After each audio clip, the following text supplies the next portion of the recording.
Saludos cordiales amigos de divulgación, bienvenidos a un nuevo video. Aquí les traemos otra importante información. El día de hoy hablaremos de una iglesia construida en un pacto con el diablo, la leyenda que pervive en Ecuador. La iglesia de San Francisco en Quito es una de las joyas arquitectónicas de la región. La edificación se levanta en el corazón del centro histórico de la capital ecuatoriana, en un terreno de 3 hectáreas de construcción. En el interior de la Basílica Católica reposan al menos 3.500 piezas de arte colonial de la Escuela Quiteña de Arte.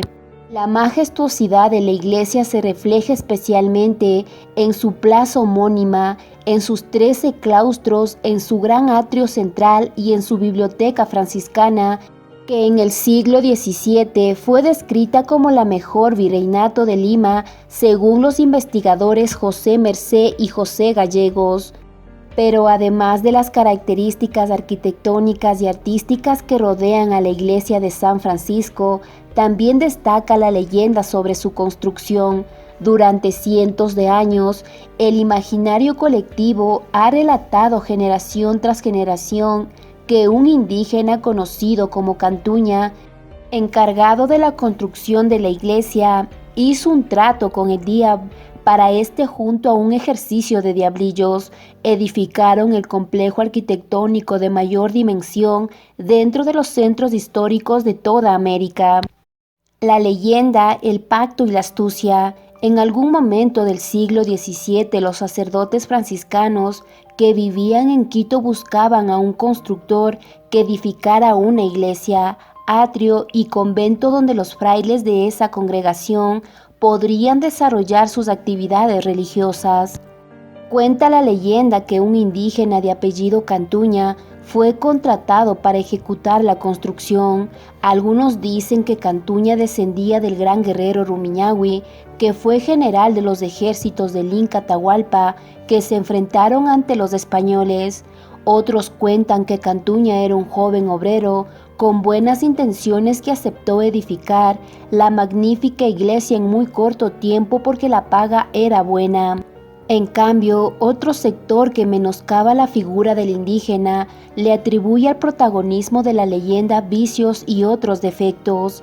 A pesar de las múltiples descripciones de Cantuña, la leyenda narra que éste accedió a construir la iglesia en 6 meses. Sin embargo, el tiempo era tan corto para tan grande hazaña. El día de la entrega de la obra se acercaba y Cantuña no había culminado la edificación. Desesperado por terminar la iglesia y ganarse el pago por esta, decidió pactar con el diablo. La leyenda cuenta que Cantuña invocó al rey de las tinieblas y juntos hicieron un trato. Cantuña le daría el alma a Rusi si ésta colocaba hasta la última piedra en la edificación. Apenas sellaron el acuerdo, miles de diablillos empezaron a trabajar sin descanso para construir la iglesia. Cuando el trabajo estuvo hecho, el día se acercó a Cantuña para llevárselo, pero éste le increpó que a la edificación le faltaba una piedra, por lo que el trato había sido incumplido. La piedra faltante supuestamente corresponde al atrio de la iglesia. La leyenda cuenta que para salvar su alma del infe, el astuto Cantuña escondió sigilosamente una de las piedras de la iglesia sin que el diablo o sus diablillos se percataran de aquello. Ese truco habría evitado que Cantuña entregue su alma. Algunos quiteños aseguran que si colocaba la piedra restante en la iglesia, la edificación se desplomaría. ¿Quién era Cantuña? A pesar de la fantasía alrededor de una leyenda que se cuenta generación tras generación, las investigaciones sobre este mítico personaje revelan que Fabricio Francisco Cantuña Pillapaña no era un constructor, sino un herrero que trabajaba para los padres franciscanos. Cantuña estaba casado con Lucía Heras, con quien tuvo 8 hijos. Según la investigación de Ronald Marble Vaca, autor del libro infantil La piedra que faltó basado en la leyenda de Cantuña, el indígena trabajaba en la herrería del convento en el propósito de tener un espacio de sepulcro para él y su descendencia.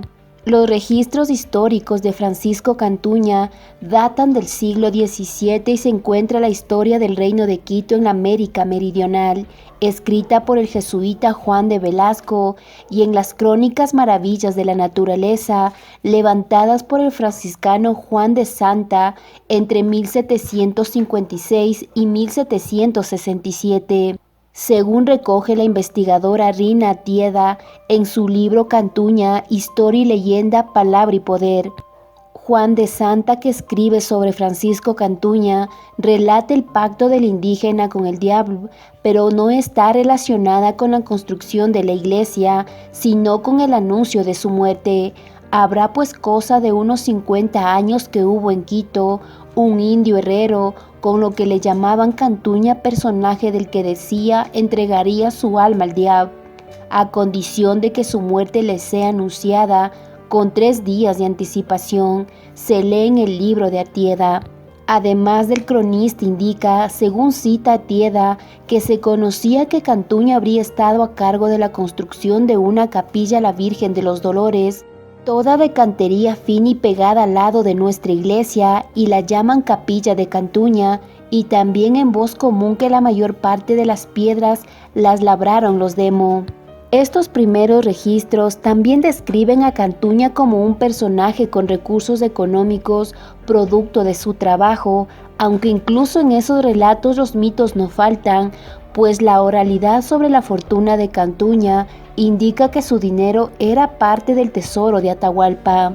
Lo que sí es cierto y aún permanece como evidencia de la existencia y trabajo de Cantuña, de acuerdo a la investigación de Artieda, es la puerta de hierro de la portería del convento franciscano, que según el registro de factura señala, esta obra hizo don Francisco Cantuña Herrero de esta ciudad, acabóse en unos 6 de febrero de 1696. Según las investigaciones, Fernando Jurado Novoa refleja en el libro de Artieda en 1668, Cantuña, que se había declarado como indio maestro oficial cerrajero y alfabeto, inscribió la escritura de dotación de capilla y sepultura con los franciscanos. Además habría adquirido un espacio de 4 varas en 4 para su sepultura y la de su familia en la capilla nueva de la Santa Veracruz de los Naturales. Frente al púlpito, a cambio de esto, Cantuña ofreció una hechura de Nuestra Señora de la Concepción y otra de San Francisco. La autora recoge que como evidencia que en el patio principal del convento franciscano permanece su correspondiente piedra sepulcral. Además, según Jurado Novoa, las actas del Cabildo registran que en 1681 incluye el atrio de San Francisco, que conforme a la tradición es obra de Cantuña.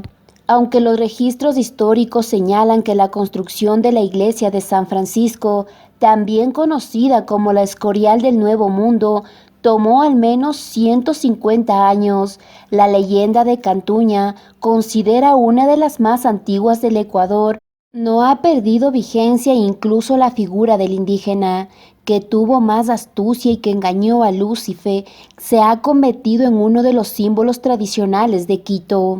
Amigos, esta fue toda la información del día de hoy. Espero que les haya interesado. No se olviden de dejar su valioso like, de compartir este video y de suscribirse a nuestro canal.